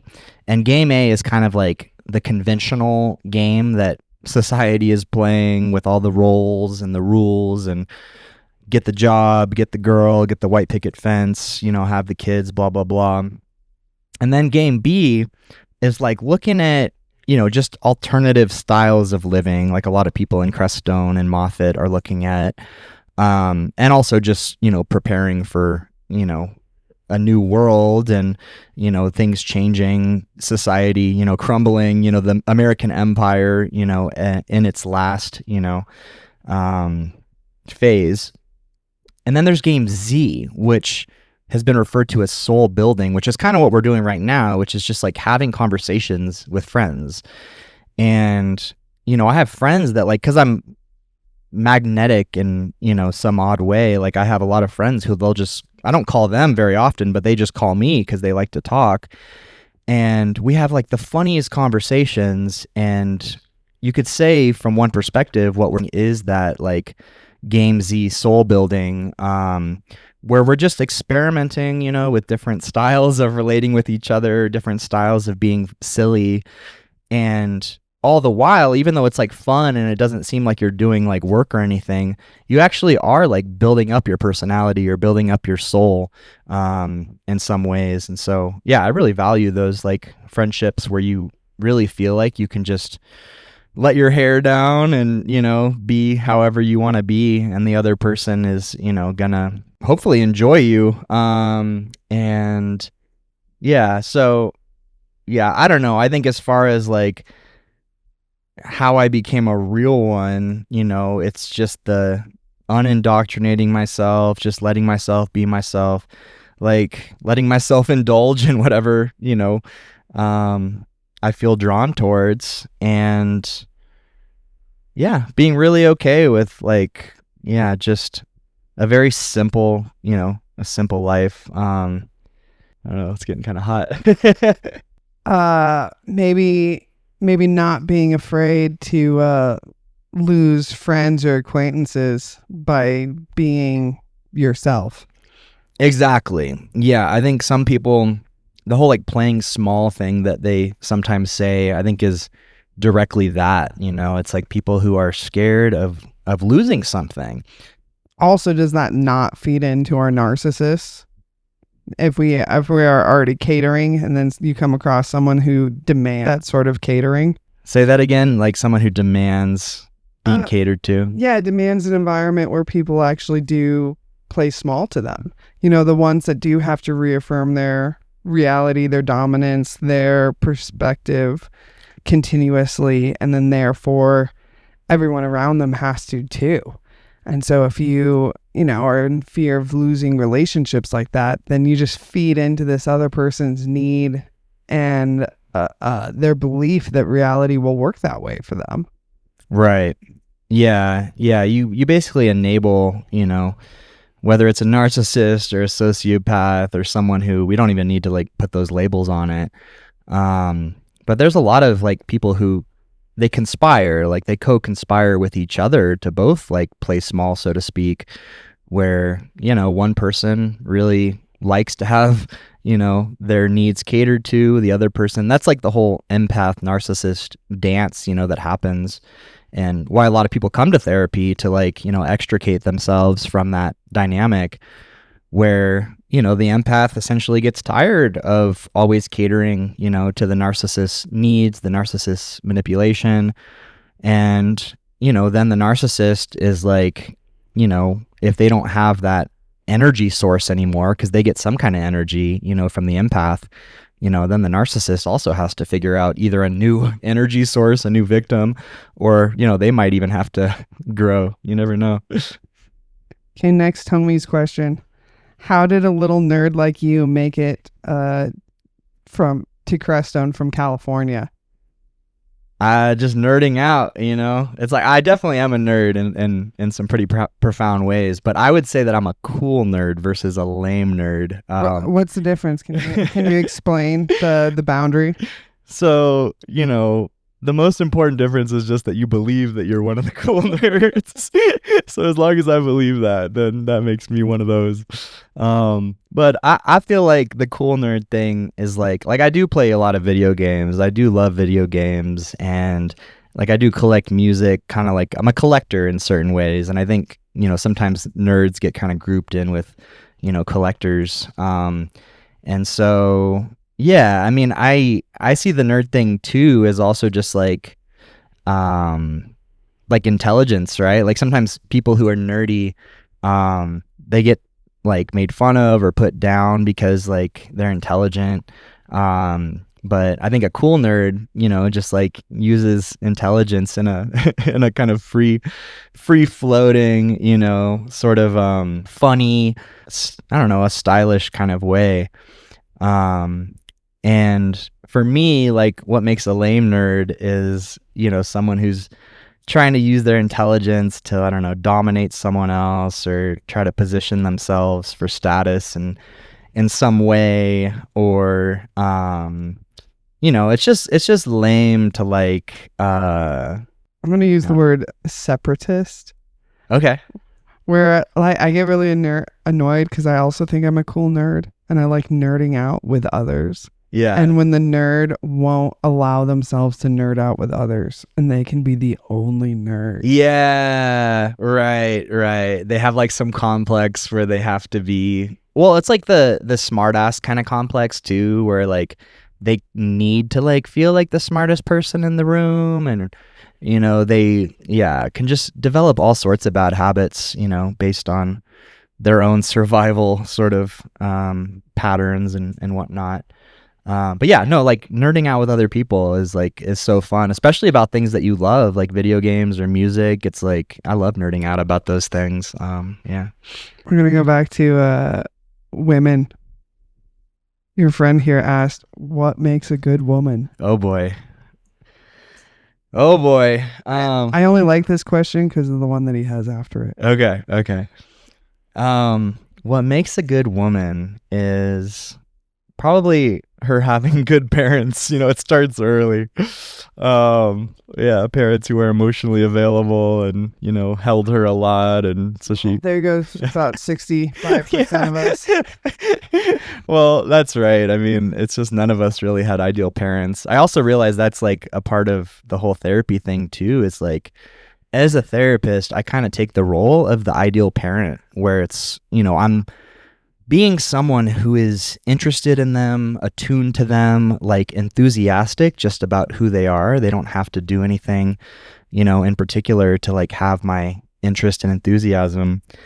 And that itself can be this like emotionally corrective experience for clients because they didn't get that from their parents or their friends. And, you know, for them to actually feel like they are being witnessed, you know, they're able to like share the things that are important to them, and to like have someone there who is like unconditionally supportive of them, is what a lot of the healing, and at least my therapeutic work, is with people.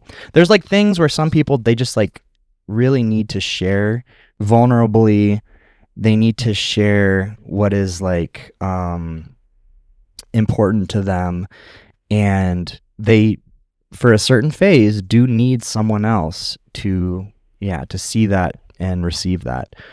And so, as far as what makes a good woman, I mean, I'm looking for someone who is trustworthy, someone who's funny. Like, I really need to have a lot of play and lightness. Like, it needs to be really just easy to just exist together. Like, we just like each other's company, and we don't need a lot of entertainment in order to like entertain ourselves and each other.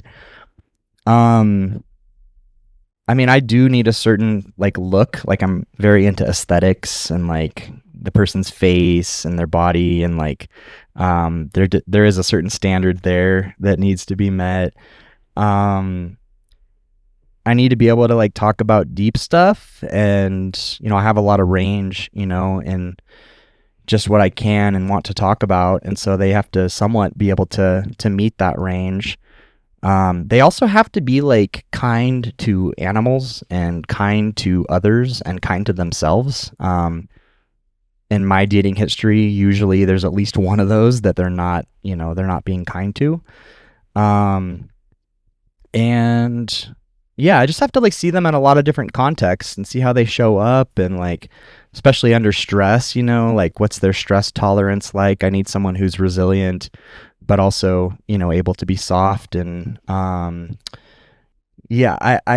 even moving out here, like, that's been one of the hardest things, is that the dating pool out here is really, it's really small, and there's a lot of like people who tell you not to even date in Crestone. Because if and when it goes bad, you're going to see that person multiple times, per week around town. But I've always been good about like maintaining a good relationship, with ex-partners. Like I really do prioritize the friendship, first over any kind of romantic or sexual thing, which is not common these days. There's still a lot of people where it's like they just jump, in my bias, they jump into sex and romance way too fast. And then, they end up suffering the consequences for that, down the road. But I am a big proponent of like, take it slow. She has to be cool with taking it slow at first. And just erring on the side of like, let's maintain our friendship, no matter what. Because it's just, I think, really petty and dumb when people like let, relationship dramas like basically ruin a friendship. It's like, oh, I just met this person and now we've spent so much time together that like I hate them. When maybe if you just took it slow, it's like you could just keep a friend and you have a friend for life. I have a rule. They seem to always come back. And it's one of those lessons that you learn. But I've had many circle back and check in later. And so to trust that even though someone walks out of your life and it doesn't seem like you're going to be friends, they might come back around. You never know. Give that air of doubt. They always come crawling back. Yeah. What do you think about equal rights for men? Oh my God. Who came up with this? I think they're good. I think everyone should have equal rights. I mean, I think life is not fair, and that's okay too. Like, it's good to get comfortable with life not being fair. There's obviously like this whole men's rights movement that gets a lot of criticism, I mean, I believe that might mean, childcare responsibilities, laundry responsibilities, house cleaning responsibilities, personally. Yeah. Well, there are some people that feel like the whole like legal system and stuff is unfair to men in certain ways, like that it kind of, there's a bias towards, protecting women that could go a little too far sometimes. I don't know where I stand on that. I don't really even think about it. I do have a personal experience right now of some friends getting divorced and the woman made way more money. And so her story is definitely that the bias is for men. Oh, because she makes more money, she has to pay more money. Right. Yeah, it could go either way, right? Like, yeah. So somewhere in there might be like, where does that projection of the bias come from? If we're in scenarios all the time where the woman is stuck at home caring for the kids, and then it looks like she walks away with quote unquote everything or half of everything, you know, but here it was actually the setup of slight servitude Right. versus like, hey, for the last 5 years, you gained a bunch of life experience and you have a bunch of money and you have all these jobs and you're independently able to take care of yourself. Right. Yeah. Well, there's all the shadow work that women do. If they are a stay-at-home mom, you know, it's like there's so much work that they don't get paid for, you know, that they are doing. And so, yeah, I would understand, like, you know, why they would make a lot of money, you know, in a breakup if they were doing all that shadow work. And I'm not talking about like therapeutic shadow work, just like, yeah, the dishes, the laundry, blah, blah, blah, cleaning. Yeah, I mean, I think the whole like suffering Olympics thing where we try to get into like who suffered more or worse, it's such a dead end, but people do it all the time where it's like, no, nobody out suffers me. You will never know how much I've suffered. Like, it's completely uncomparable. Like, you can't actually compare one person's suffering to another because I will never, ever, ever know exactly what it's like, you know, to be in your experience. You know, even if I could astrally project and somehow see through your eyes or something, I'm still not, you know, totally in your experience. It's impossible. And so, yeah, I feel like, the sooner people like just stop the suffering Olympics, the better. And all you can say to those kind of people too is just like, you know, you just do your best to hear them and receive them and be like, wow, yeah, I can't imagine. That sounds so, you know, challenging. But yeah, it's also like I said earlier, like suffering is just like, it's so good for us. I think it's, yeah, it's really underrated. Like suffering as a catalyst, you know, as a developmental catalyst, is really underrated. And I don't think people should be afraid of suffering. I think, Sensei actually once said, suffer, like pray for suffering, you know, like if you pray for anything, pray for more suffering, because suffering is grace. It's the first grace and it's the last grace, you know. It's in a sense, you know, like a sign that, you know, you are growing, you know. Like people always think that they want to get what they want, but what if we just played with the idea that you getting what you want is not actually good for you? Like you getting what you think you want actually could be very stagnating. It could be very like a setup for just like down the road, you know, like losing it and then having your tantrum at that point.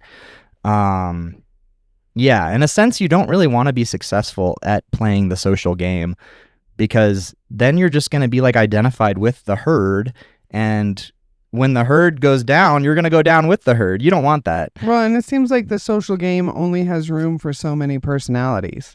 And so then you like find an identity that you fit mostly to. You try to find icons in that realm and then stay in your lane, which is not exploration.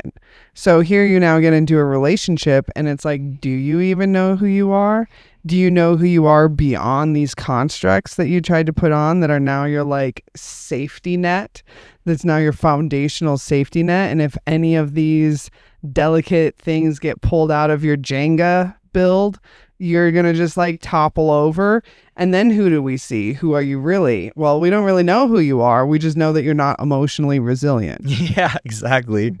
Well said. Yeah. And yeah, people, I think there are a lot of people out there too where it's like they need to just have more time alone, like not in a relationship, because again, like couples will co-conspire to keep each other playing small, to keep each other in their old familiar patterns. And if you have enough time on your own, like alone, it's like maybe that is where a lot of that emotional resilience is built up. Suffering by yourself with your journals under the moonlight. True stoicism at its finest. Yeah. Yeah, just crying alone in your room, you know, just like getting it. it can be so good for the soul. And then when you're ready to come into a partnership, it's like, hopefully it is with someone else who has already developed that emotional resilience. And, you know, you two can enhance each other's sense of sovereignty. And, you know, like two people, like if you have a person who's really powerful on their own, like they've developed a lot of that sense of sovereignty and like character development, let's say, and then they're in a couple, like with someone else who's done the same, that is where, like, I like to compare it to DJing with, like, you know, if you have two amazing songs that happen to go really well together, and then it can create this like third thing, this like amazing new sound or this new song that each song on its own was not capable of producing, you know, but together, you know, they can. And a lot of relationships out there, you know, people sometimes feel lonely and they're like, oh, everyone's in a relationship except for me. They also do that with the whole like, oh, everyone's got their life together except for me, even though it's not true. People are just good at, you know, putting on a front. But a lot of relationships out there is trauma bonding. Like people aren't actually in a good, positive, healthy dynamic. Like they're playing out some degree of like their childhood trauma, the way their parents related to them or didn't relate to them, and they get in these parent-child dynamics. Like I see it when I work with couples where, you know, one partner in the couple like takes this parent role, the other one takes the child role, and they're playing out this like really toxic dynamic. When where we want to get people at is adult to adult relating. Like you don't have to stay in this relationship. I don't have to stay in this relationship. Like, can we meet each other's needs, you know, in a way that's going to feel good to both of us? Can we meet in the middle? Like I see like also a lot of relationships that work, you know, as people that are willing to meet in the middle. And if there's not that willingness or that ability, it's not going to work. So meeting in the middle without feeling like you're, you know, sacrificing your soul or anything to do so. Yeah. Next question. Yeah. What's your plan for the end times?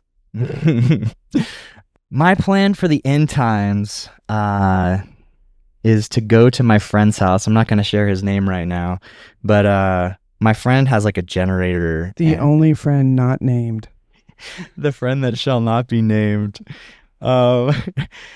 He's got a generator. He's got water. He's close to a creek. Like we have ways of filtering the water. Like he's got generators that can power refrigerators. Is that upstream?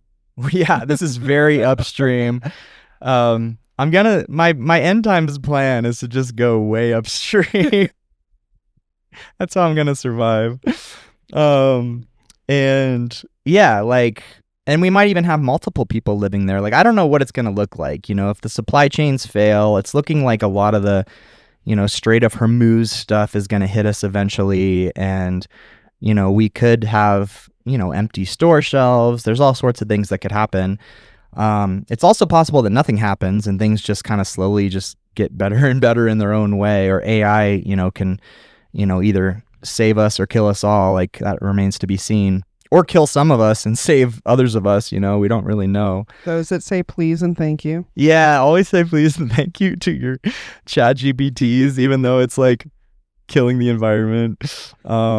Yeah, I mean, I don't own a gun. You know, some people think that I should, but I feel like, you know, maybe even just owning a gun would kind of somehow manifest a situation where I'd have to use it. And so I'm not, you know, going to buy one unless I absolutely, you know. Yeah, I have a prayer. Yeah. That, if I need a gun, for there to be a gun then. Yeah. Let's just hope that. And then for when I see a gun, for me not to assume that this is a gun needing situation. Whenever I need a gun, there will be a gun there. Okay. Like, yeah, I don't need to worry about that. And yeah, like I think that would be the plan, is just, oh, and he also has access to, you know, like Starlink and stuff. And so the plan would be just to, like, you know, buddy up with some friends, and Crestone, I'm sure, would be really good about, like, you know, in a hyper local way, people navigating resource exchange and just, you know, community support. I feel like in that kind of scenario, where I would fit in is the like therapist or the, you know, childcare sort of thing. Like people are still going to need childcare, you know, in end times. People are probably still going to need therapy in end times. And so you want to lean on your skills, and you want to have people that are in your, you know, little community that have a variety of skills, you know, so you guys can make it like as a tribe. And so I feel really good about being out here for these times. I would not want to be in the panic of a city, like if shit really hits the fan, if there's like a fake alien invasion or a real alien invasion, or maybe fake and real at the same time, who knows.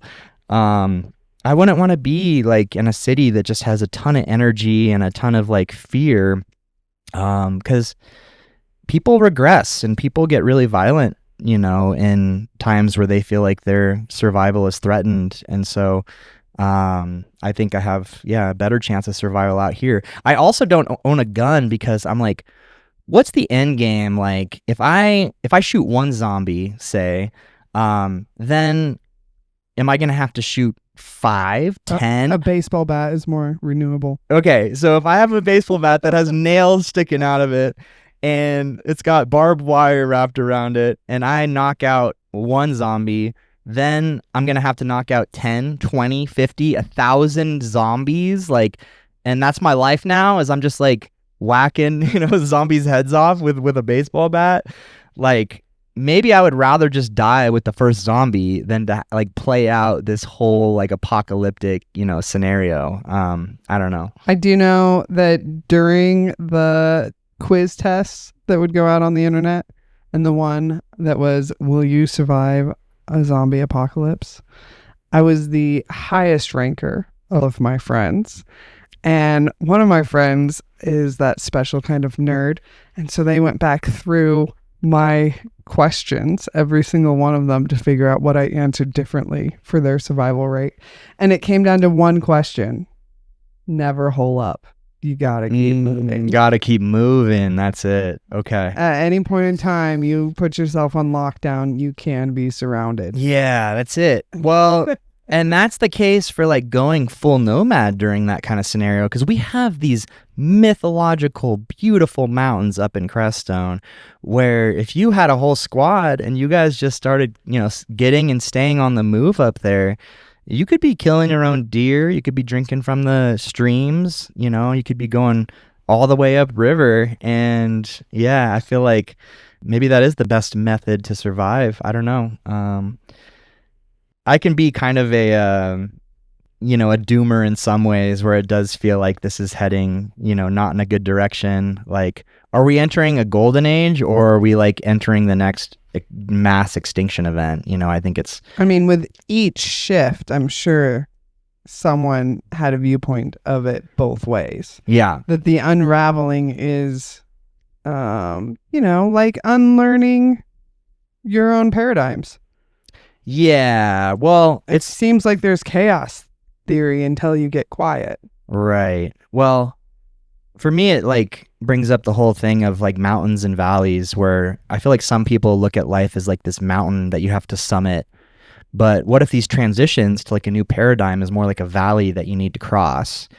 And in order to cross that valley, like you do have to be really open to the unknown. You have to be willing to be poor, not just financially poor, but also like poor in terms of knowing anything.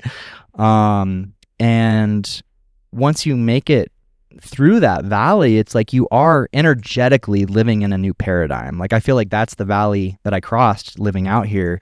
Like it was a transition into a new paradigm where maybe the rules do kind of work differently. And, you know, I'm not subject to the same sort of social contracts or the same sort of social rules as people who buy into those, you know, are. And that's where I'm like, you know, yeah, maybe anything's possible. I don't know what's possible. I mean, I think it's really arrogant to say what is or isn't possible. I remember throwing a water balloon. I was hanging up at Kyle Terry's porch and we were throwing water balloons at cars, and someone I knew, like Barbara, was driving by and I hit her car with the water balloon. And she stops and gets out, and this guy like that was below the balcony, he pops out and he goes, "You can't do that." Like he looks at me and he's like, "You can't do that."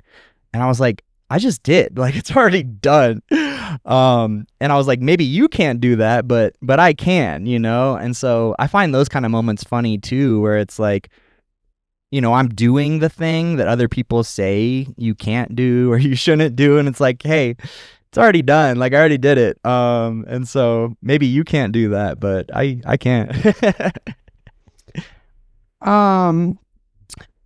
Because you are single and open to a beautiful partnership, and there might be a lot of listeners that are going to be interested. Are you coming out with an application form after this podcast? And what's your plan for end times be one of the questions? Yeah, absolutely. Absolutely. Yeah. I mean, we're not just dating anymore. We're finding an apocalypse partner, you know? So, yeah, please do apply. Just like, you know, send me all your medical history and have your therapist write me a letter about like how things are going in therapy. So I can look over that. Thank you, Chriso, for doing a deep dive into yourself. It was my pleasure. Yeah. Thanks for your, willingness and openness and curiosity to even do this. It was really fun to be on this side of the interview, and hopefully people found something interesting, or hopefully people are leaving with nothing, because you ain't got nothing, chump. We got to this point from I cook at a Buddhist retreat center in northern New Mexico, and my property manager was leading a group staff little conversation, and she likes to do random drop-ins. And I had just listened to Chris's latest DJ set that he did for Ecstatic Dance up here in the Crestone crew. And I listened to it in the morning at like 6 a.m. while I was cooking breakfast for these people on retreat. And so at the staff meeting, I had already thought that I wanted to ask Chris podcast questions for his own podcast. And then the question was, who do you want to podcast? And if you had your own podcast show, what would it be called? And I was like, well, I want to go on pirate radio and interview Chris. Void Town Pirate Radio. That's where the DJ sets are going to be hosted, and also, more podcasts to come. And then we'll have Mel. Mel can come back here anytime as a co-host or a guest host, or we'll interview you sometime. Sweet. Love it. Well, now it's hot in this train car. Yeah, we're boiling like turkeys in here, so it's time to say goodbye. Bye. Bye. It's Void Town Pirate Radio. Oh, hear them radio waves aglow. Yo ho, yo ho, yo ho, yo ho. It's Void Town Pirate Radio. So awesome. It was the best way to meet someone I've ever encountered. So, can you describe to me how we met for the first time? It was like in the middle of the desert valley floor, while we had that amazing sunset. It was like clouds are streaking across the sky, and they had all turned red rose on both sides. And then Chris is like dancing out of the dark with a big grin on his face, like shaking his hands at me, and like just with like a greeting like we already met, like we were already best friends. And I was just like responding the same way, and we just fucking started giggling like nonstop. I don't remember what the first conversation was, but it was pretty much giggling. It was probably just stupid something and giggling. It was like so fun. But the pirate ship was great. So we wanted to call this, so you think you can change the world, but you can't even control your own emotions. Was there anything that you wanted to say about that? Well, that's It's a lot of people who, with another quote actually that's worth mentioning is, the loudest one is usually the most wrong. Which they go hand in hand, actually, see. So, Or the person who thinks they know the most is often the one who knows the least. Yeah. And the one who knows they know the least often knows the most. now you know where I'm going with it. So it's all paradoxical and weird. Yeah, and paradoxes are totally allowed here. paradox is welcome, I'm a encouraged. walking paradox. I wear my Crocs on my socks. I wear my Crocs on my socks. I'm gonna dance. I wear my socks on my Crocs. And I'm gonna dance your socks off. And I am gonna dance your socks off. Because I am good at stepping on toes.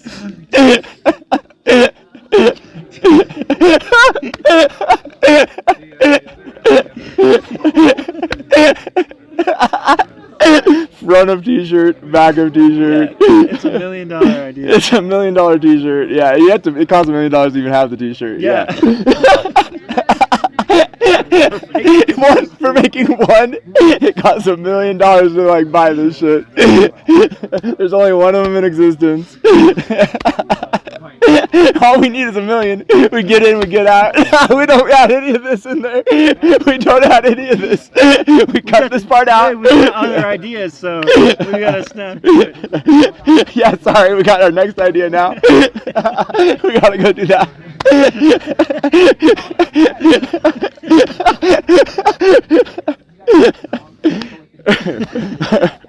That is so funny. Oh man.